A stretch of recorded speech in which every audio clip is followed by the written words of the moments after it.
What's up guys, my name's Soapsy and welcome back to another FIFA 21 video. Today I'm going to be showing you a team and some players that you can use to try and get the Deulofeu objective done. Obviously you need 15 wins, same as Bellerin, and we are competing in the Mangerial Masterpiece mode, which obviously has now the Championship to play for, MLS to play for, you've got the Premier League players playing in there for Bellerin, and obviously now this Deulofeu for the Serie A. So let's get straight into the team that I was using, guys, and I'll show you some of the players that you can use that will hopefully make this objective a little bit less of a headache for you.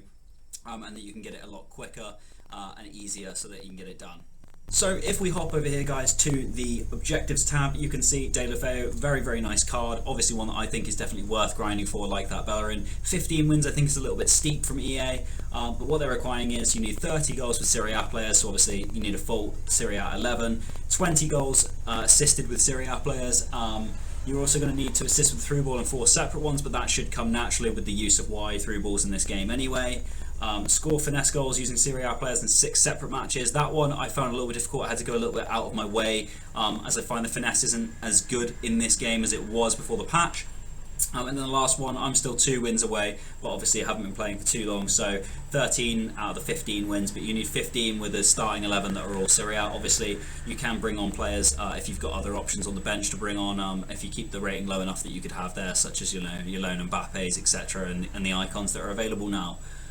So let's jump straight back into the team. So guys, this was the team that I was using. Obviously you can see it fits underneath the rating requirement. I've used the appropriate bench. Basically what you can do here is, if you want to get the most out of the players that are in your team, get the highest rated players in there. If you 75 rate the golds that you have on your bench, and you use 3 silvers that are all 65 rated, that are right at the bottom of the thresholds for both gold and silver, that allows you to have the highest rated possible team on the pitch, and that makes it a little bit easier. You can also use silver players in the team. If you've got silver Serie A players that you want to sub off, they can be used in the team to bring the rating down a little bit more as well, but I like to start with the team that I'm going to play with, and then obviously you can use some useful subs. If you have some 75 rated, such as Gedson Fernandes, Eduque, Kirk, then come off the bench with pace, just to help, you know, when you get into the latter stage of the game and you really need to win that game.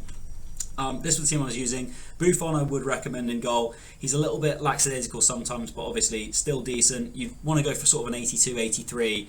I wouldn't waste your 84 rated players on him, but on your goalkeeper position, but Strakosha is definitely a good shout as well for this position.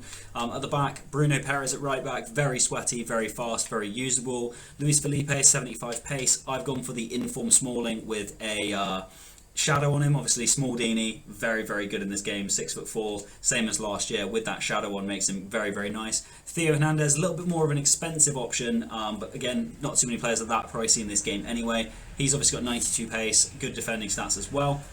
Left mid, we're playing Marasic out of position. I did have Laxalt there, but he's a little bit poor, so I opted for Marasic, who does have a 4-star weak foot. In the middle, we've got Kessie, who the standout stat really for me on him is the fact that he's got 87 physical as well as well-rounded stats. It's very similar to Gedson Fernandes. Tonali, 80 pace for a CDM, very usable in there again. I'm using Lazari's Rule Breakers card, but that's because I packed him untradeable. Obviously, you could opt for Hakimi out there instead. And up top, I cannot state enough, Keita Balde-Diao is the player to use for this objective. He is an absolute animal. He's dirt cheap, and he is just unplayable. His finishing is unbelievable. Finesse, any type of shot, Balde-Diao will score it for you. 91 pace, he's absolutely lethal. And him being paired up top with Gervinho with 94 pace. Gervinho let down in front of goal sometimes more than Balde-Diao, even though he's 6 ratings higher. But with that 94 pace, these two linking up together and going through 1-2s and just slotting each other through with wide balls are perfect up top. On the bench and reserves here, we've got a couple of options that I think are also very usable for this, that you could slot into your team. Murillo, obviously 74 pace, very good for a centre half. Left back Mojica, strong links to Murillo, 90 pace. Again, just another sweaty one people are using. Osimhen is a definite shout. His inform as well, you could use his 82 inform instead of Gervinho up there. Definitely cheap and affordable, that will make this a lot less of a headache. McKennie, very well-rounded stats, especially for a 75 as well, if you need to bring the rating down to try and include a slightly higher rated player. Bentancur, again, 6'2", very well-rounded stats except for his shooting, but in the holding role could be very useful for you. And then I'm going to take these players out now, guys, and I'll show you some other ones on the bench that I think could be very usable for this objective as well. Okay guys, so now I've changed and filled up the reserves and the subs with some more players that you could use for this that have all very sweaty and very, very usable. If you've got that Correa card from the UCL, I don't know why this one's not showing up, but I have that Correa card as well. If you can afford the rating on him, then obviously you can slot him in up top. He's very, very quick, good dribbling, reasonably good shooting. Strakosha, obviously, I mentioned, another option in goal, slightly higher rated. I would say that going for a reasonably good keeper is definitely a good shout in this, although keepers are a little bit irrelevant in FIFA this year. Manolas, if you can afford to shore up your back four with some rating, definitely worth the shout. Very quick, very overpowered. Nangolan, if you're looking up to shore up your midfield, then that's definitely an obvious shout. He's very well rounded. Obviously, he's almost Club Hullet. Outstanding player. Teo, if you've managed to reach that level 15 mark in the season already and you picked Teo, very well rounded card. I'm potentially looking at taking him myself. Obviously a very good option there. Haven't quite decided yet, but he's obviously got very well rounded stats apart from his defending and shooting. Lozano, definitely an absolute shout for this down the right hand side instead of the Lazari that I have, or regular Lazari, but Lozano 93 pace, 81 dribbling, very usable.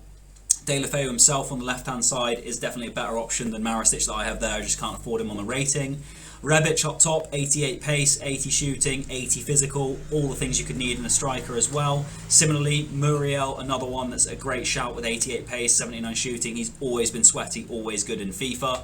Bastos, another option for you at centre back if you want to swap him out for one of the ones that I've got in there. 78 pace, 79 defending. Only drawback with him is that he is 5'11", so if you don't like small defenders, then obviously that's a slight issue. Malqui as an option for your right back instead, if you can't get Bruno Perez or you just have Malqui. Not bad stats on him, slightly slow with 81 pace. And Nandez as a little pit bull in midfield. Bad shooting again, very similar to some of the other players I've shown, but again, very well rounded defensive stats and across the board and everything else. So hopefully though guys, all of those players, you can manage to make a nice 11 and get in there. It is quite sweaty at the moment, and obviously I seem to be playing a lot of Prem teams because we're competing against the people playing for the Bellerin objective as well, and the Championship objective as well as that. So hopefully this video helps you out, and hopefully you can build a team from some of the players that I've mentioned in this video and get this objective done a little bit easier. If you like the video guys, please leave a like. If you want to subscribe to me, you can. Please check me out on all the socials in the about box down below. My name's Soapsy, and I'll see you guys later.